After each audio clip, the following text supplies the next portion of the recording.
የሁለቱ ዞኖች ግብግብ ምንም የማያውቀውን ሳር መረጋገጡን ቀጥሏል። የስልጣን ሽሚያ ያወራቸው የጥቅም ትስስር የጋረዳቸው የክልሉ ፖለቲከኞችም ምስኪኑን ህዝብ ካፈሙዝ አባዜ ከጠመንጃ አስተሳሰብ እንዲላቀቅ አልፈለጉምና አዲስ የእልቂት ጥሪያቸውን አስፋፍተው ቀጥለዋል። በ21ኛው ክፍለ ዘመን ህዝብን ቅርጥፍ አድርጎ ከበላ ሚሊዮን ነፍሶችን ከነጠቀ ጦርነት ትምህርት መውሰድን ለምን ያሉት መስመር ኃይለናዎች ከተጣባቸው ግራ ዘመም አመለካከት መላቀቅ ተስኗቸው እርስ በርስ መበላላትን መርጠዋል። አይኑ የጠፋውን ወጣት እግሯን የተቆረጠችውን እንስት ማሰብ ሳይሆንላቸው ስለምን ለሌላ የጦርነት ጨዋታ መዘጋጀት ፈለጉ? ለዚያውም ልጆቻቸውን ከደፈረ ንብረታቸውን ከዘረፈና አካላዊና ስነ ልቦናዊ ጥቃት ካደረሰባቸው ኢሳያስ አፈወርቂ ጋር መወዳጀትን በየትኛው የፖለቲካ መነጽር ተመልክተውት ነው የሚሉና መሰል ጎምዛዛ እውነታዎችን የሚጠይቁም ብዙዎች ናቸው። የበራ አስተሳሰቦቻቸው ያለቀቃቸው የደደቢት ማርክሲዝምን በሊበራሊዝም ሽፋን በድር 1983 ይዘው ወደ ቤተ መንግስት መግባታቸው አሁን ላጋጠማቸው የእርስ በርስ ፍትጊያ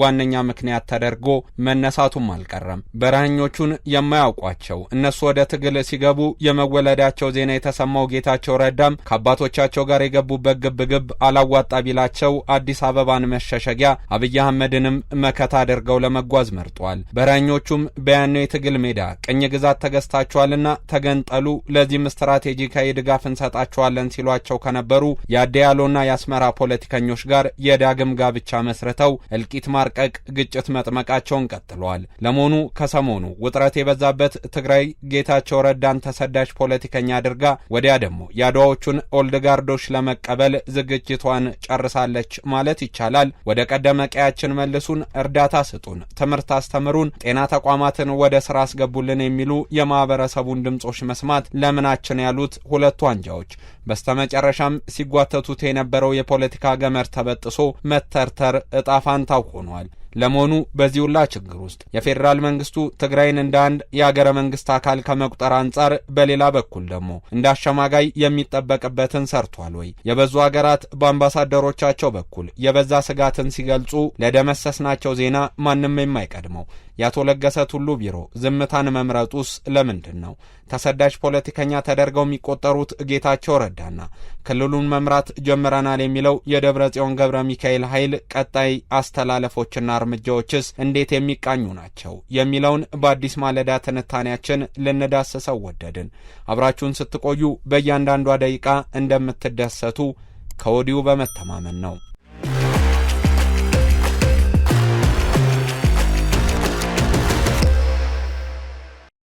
መቀሌ ድባቧን መመለስ ተስኗታል። አዲግራትና አክሱም የጥይት ድምፅ አሁንም መስማት የተለመደ ሆኗል። በነጃሺም የሚሰግድ የረመዳን ምዕመን በአክሱም ጽዮን የአብይ ጾምን ከዚህ ቀደም ያከብር የነበረ አማኝ አሁን ቤቱ ሆኖ የሚፈጠሩትን ነገሮች በስጋት መከታተል የመረጠ መስሏል። እነ ደብረ ጽዮን ወደ መቀሌ እየተጠጉ ነው። እነ ጌታቸው ረዳ ከአዲስ አበባ ሊመለሱ ነው። ጊዜ አስተዳደሩ ወደፊት እየገፋ ነው። የኦልድ ጋርዱ ስብስብ ማዕተብ ነጠቀ ሚሉና ተያያዥ የፖለቲካ ወሬዎች ትግራይን አለፍ ሲል ደግሞ የኢትዮጵያና አፍሪካ ቀንድ አካባቢን ሰቅዘው የያዙ ጉዳዮች ከሆኑም ሰነባብተዋል። ከኤርትራ የጦር አዛዦች ጋር በድንበር ተገናኝተው ስለማውራታቸው እየተነገረላቸው ያሉት እነ ዶክተር ደብረጽዮን ማዕተብ ነጥቀውና ከክልሉ አሳደው ያስወጡት ጌታቸው ረዳን በካዲነት የማስፈረጅ ስራቸውን አጣጡፈውታል። አቶ ጌታቸው ረዳም ቢሆኑ ኢሳያስና ደብረጽዮን ፖለቲካዊ ሽርክና ፈጥረው አብረው እየሰሩ ስለመሆኑ በክስ መልክ ሲናገሩ እየተደመጠ ነው። ግላይ ጥቅም፣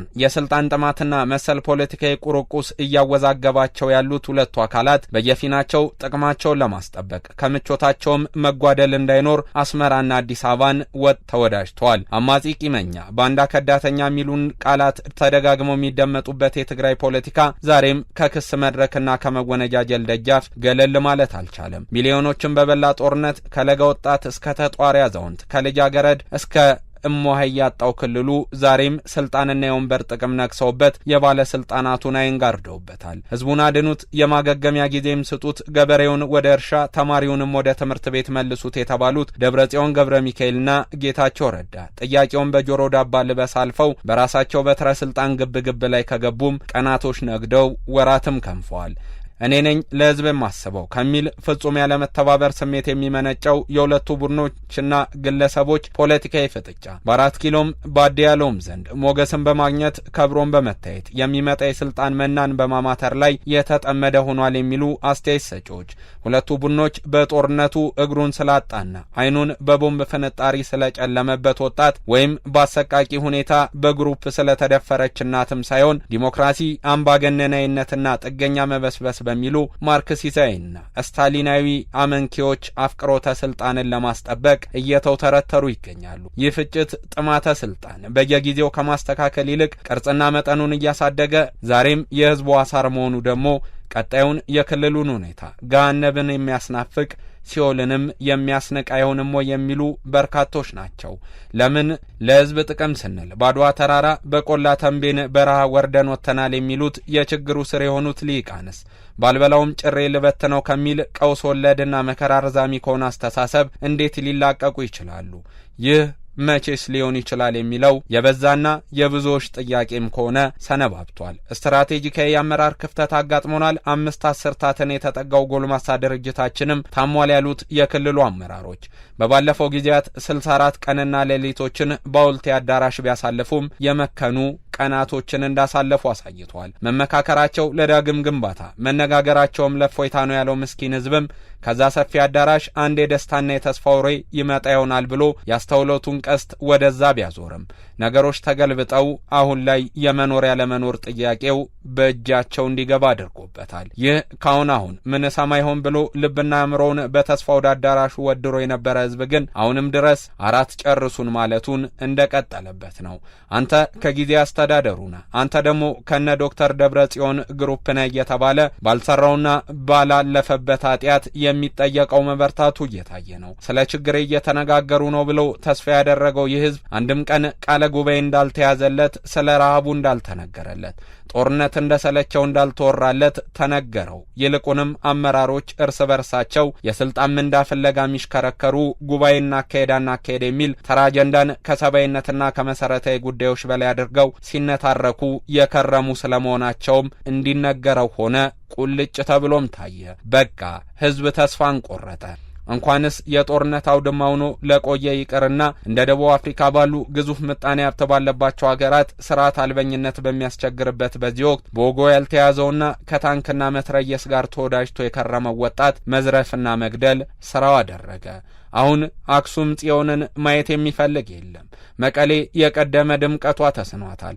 አዲግራት ያ የንግድ እምብርትነቷ ጠፍቶ ታንኮች የሚንቆራጠጡባት ከተማው ናት። ይህን አይተው ከሁኔታዎች በኋላ መለስ ይላሉ ተብለው ታስበው የነበሩ አመራሮች ግን እንደ ባያፍራ ጦረኛው ፊሊፕ ኢቦንግ ከአገር ባይወጡም የተዋጋቸውን ስልጣን እንዲሰጣቸው ወደ አዲስ አበባ መመላለሳቸው ግን ግልጽ ሆኗል። ያውኑ የጌታቸው ረዳ ወደ አዲስ አበባ መሰደድም ከያኔው የባያፍራ ጦረኛ ፊሊፕ ኢቦንግ ወደ አይቬሪ ኮስት መኮብለል ጋር አያይዞ ያወሩት ብዙዎች ናቸው። ለመሆኑ ይህ ሁላ ሽኩቻ የሁላ እልቂት መቼ ይሆን የሚያቆመው? በመግለጫ ጋጋታ በንካ ሰላንታና ሉባልታ የተሞላው ሰጣ ገባም የሚሊዮን እናቶችን ማዕድ ከእንጀራ አላገናኘም። ብዕርን ከወረቀት ለማወዳጀት ለፈለጉ ብላቴኖች ጎተራን በእህል ሊሞላ ምኞት ላደረጋባትም መድረስ አልቻሉም።